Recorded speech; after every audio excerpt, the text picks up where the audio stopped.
1930 हा भारत सरकारचा national cyber crime helpline number आहे. आपली ऑनलाईन आर्थिक फसवणूक झाल्यास सामान्य नागरिकांसाठी हे एक महत्त्वाचं शस्त्र आहे. ह्या नंबरबद्दलची माहिती आपण जाणून घेऊया. Hello, I am Shreshtha Solanke, junior clerk in district court. जर तुमच्यासोबत कोणत्याही प्रकारची ऑनलाईन फायनान्शियल फ्रॉड झाला असेल, जसं की तुमच्या बँक खात्यातून परस्पर पैसे काढले जात असतील, UPI-द्वारे फसवणूक झाली असेल, क्रेडिट कार्ड किंवा डेबिट कार्डचा गैरवापर झाला असेल किंवा KYC अपडेटच्या नावाखाली तुमची फसवणूक झाली असेल, तर सायबर फसवणूक झाल्यापासून पहिले 1 ते 2 तास हे खूप महत्त्वाचे असतात. त्याला गोल्डन अवर म्हणतात. त्वरित 1930 वर कॉल करा.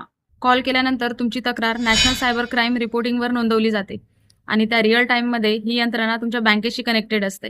जर तुम्ही लवकर कळवले तर पोलीस आणि बँक मिळून तुमच्या खात्यातून गेलेले पैसे पुढच्या खात्यात फ्रीज करू शकतात, जेणेकरून तुमचे गेलेले पैसे वाचण्याची शक्यता असते.